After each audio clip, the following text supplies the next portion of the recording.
विश्व सूत्रों से ज्ञात हुआ है कि ये सरकार लगभग 48 घंटों के अंदर गिर जाएगी। इनके पास 15 तारीख को जो पगड़ी पहन करके भाषण देने जाएंगे लाल किले पर, कुछ नहीं इनके पास मसाला है। इनका जो परसिमन बिल है वो भी खटाई में, FCRA बिल है वो भी खटाई में। माननीय प्रधानमंत्री नरेंद्र मोदी और गृह मंत्री अमित शाह ने राहुल गांधी के सामने सरेंडर कर दिया है। किसी शायर ने कहा था, राहुल गांधी का बिगुल बजा है, नाच उठी तरुणाई है। उठो जवानों, उठो किसानों, उठो छात्र छात्राओं, तुम्हें तिलक लगाने क्रांति द्वार पर आई है। मैं दावे के साथ कह सकता हूं, अब ये सरकार के बचे कुचे दिन रह गए हैं और देश को मिलेगा पहला दलित PM मल्लिकार्जुन खड़गे के रूप में। और ये बता दिया जाएगा कि ये इंडिया गठबंधन है साहब, हम छात्रों के साथ, छात्राओं के साथ, किसानों के साथ और देशवासियों के साथ हैं। और अरुणाचल पे कब्जा कर रहा है चीन, लेकिन देश के प्रधानमंत्री पाकिस्तान को लाल आंख दिखा रहे हैं। चाइना से फटी पड़ी है, सूसू निकल रही है। अभी एक वीडियो वायरल हुआ है, वहाँ के अरुणाचल के एक बच्चे ने कहा बाय बाय इंडिया, अब हम चाइना के हिस्सा बनने जा रहे हैं। पूरा वायरल है और तमाम सोशल मीडिया पे तैर रहा है। तो कुल मिलाकर के मैं दावे के साथ कह सकता हूँ, ये सरकार के बचे कुचे दिन रह गए हैं।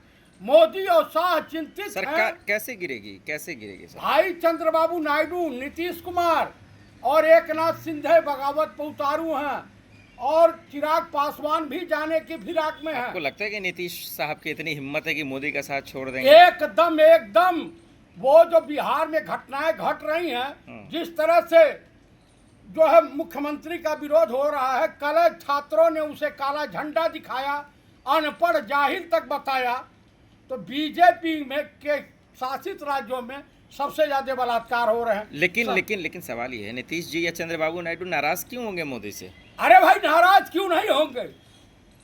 उनके भी प्रदेश में छात्र हैं कि नहीं, युवा हैं कि नहीं, छात्राएं हैं कि नहीं है, तो उसका को भाजन वो क्यों बनना चाहे?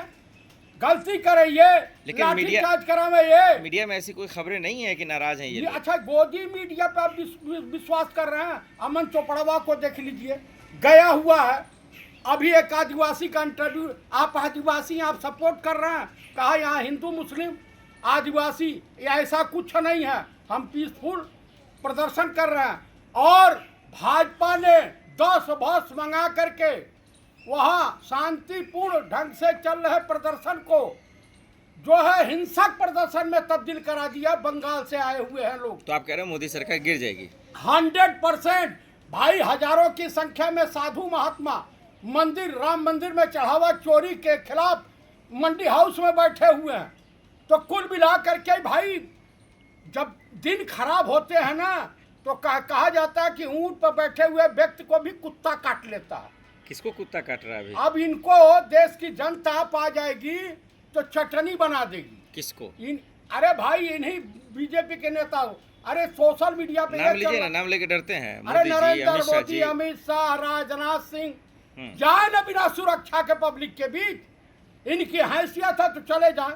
अरे सबसे लोकप्रिय नेता है मोदी जी। अरे इतने लोकप्रिय है, कितनी गालियां पड़ रही हैं कि सोशल मीडिया पटा पड़ा है इनको। 15 अगस्त को मोदी जी क्या लाल किले पे फिर से भाषण देंगे या नहीं? लाल किले पे भाषण देंगे, वही भाषण आखिरी भाषण होगा। इनका अंतिम संस्कार हो चुका है।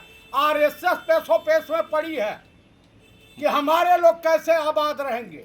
तो 15 अगस्त के बाद दोबारा PM नहीं बनेंगे? दोबारा ही PM नहीं रहेंगे। लगभग 17 तारीख तक इनकी विदाई है। और अगर उसके बाद रहे तो नहीं रहेंगे, किसी भी कीमत पर नहीं रहेंगे। लेकिन सांसद उनके साथ हैं, विधायक कौन उनके सा साथ हैं। सांसद? 240 में सरकार बनती है क्या? नीतीश जी हैं, अरे चंद्रबाबू इनके नायडू हैं। अंदर भाजपा में बगावत चालू हो गई है। अमित शाह जी भी नहीं आ रहे सदन में। नहीं आएंगे, भगोड़े हैं सब, चोर चाई हैं, चक्के हैं, पाकिट मार हैं। लेकिन बाकी सांसद कह रहे हैं कि वो आएंगे, जवाब अरे देंगे। कहाँ आएंगे? ये सब तो चाटुकार हैं। एक निशिकांत दुबवा है, आप बताओ, जो अपने बहन से शादी कर लिया हो, फिर रजत शर्मा के सामने कहो पंडित नेहरू को तुम उल्टा सीधा बको। एक गिरिराज सिंहवा है, वो जब भी मुंह खोलता है तो उसके दुनिया को कहीं और बवासीर होती है, इन दोनों को इनके मुंह में बवासीर हो गया। लेकिन जनता कैसे विश्वास करे कि मोदी जी का आखिरी दिन होगा ये 15 अगस्त? मैं जनता उसके बाद खुद PM इनसे पद पे पीड़ित है, महंगाई से पीड़ित है, बेरोजगारी से पीड़ित है, किसान पीड़ित है, सब सड़क पे हैं। आपको दिखाई नहीं दे रहा है? हमें तो दिखाई दे रहा है, लेकिन सरकार तो आप कही बताइए कि 47 चलवा में टीयर गैस का इस्तेमाल ही करें, प्लास्टिक की गोली ये चलवा में, छात्राओं के प्राइवेट पार्ट पर इनके पुलिस वाले गुंडे जो है लाठियों से गोथा गोथी करें। लेकिन मोदी जी खुद कह रहे हैं हम 2047 तक हम राज करेंगे। अच्छा ये बताइए, 75 साल के हो गए हैं और 47 तक उनका दिमाग है, आँख है और पैर काम करेगा? अमर हो क्या है, अजर अमर हो गए हैं। अरे जो परी सगी बीबी का नहीं हुआ, 7 फेरे लेने के बाद वो हिंदुस्तान का क्या हो सकता है? चाइना से सूसू निकल गई है इनकी सूसू। अरे पूरा देश इनका परिवार है, आपका भी इनका परिवार को कौन इसके निसंतानी का परिवार बनना चाहेगा? वो तो कहते हैं कि आपका भी परिवार उनका परिवार है। अरे हाँ, हमारी बीबी भी उनकी बीबी हो जाएगी। गजबे का खेला है। लेकिन वो तो मानते हैं देश को अरे परिवार। हाँ, देश को मानते हैं, माने अंधभक्त जो है उनको पहुंचा देंगे। राहुल गांधी कह रहे अमित शाह जी हमारे सवालों का जवाब नहीं दे नहीं, वो तो भगोड़ा है, भगा फिर रहा, फंस गया है। लेकिन बाकी लोग कह रहे हैं सदन के अंदर ही हैं, वो फेस सामने नहीं आ रहा, लेकिन वो वहीं बैठे नहीं तो रहते जब हैं। ये बताइए फेथ नहीं कर रहे हैं सदन को, तो अपने ऑफिस में बैठ करके क्या माछी मार रहे हैं? तो मोदी जी पीएम नहीं बनेंगे तो कौन बनेगा अगला पीएम? अब देखिए कौन बनता है। ये बनेंगे मल्लिकार्जुन खड़गे साहब। कांग्रेस को समर्थन मिल जाएगा? हाँ हाँ, 100%। तो राहुल 280 का जुगाड़ हो चुका। तो राहुल जी के साथ आ रहे हैं चंद्रबाबू नायडू, नीतीश ये कुमार। सब लोग आ रहे हैं, जान रहे हैं कि नहीं इसी जो है पेड़ के नीचे छाया मिलेगी, कांग्रेस रूपी वृक्ष के नीचे। ये तो दगाबाज है, धोखेबाज। नीतीश जी भी दिल्ली आए हुए थे। हाँ, दिल्ली आए हुए तो भी कुपित हैं। लालू प्रसाद जी से मीटिंग कर ली है, खेला होने जा रहा। चलिए आखिर में क्या है मैसेज आपका देश के लिए? मोदी मैं जी देशवासियों से अनुरोध कर रहा हूँ कि देश को पहला दलित पीएम मिलने जा रहा है मल्लिकार्जुन खड़गे के रूप में।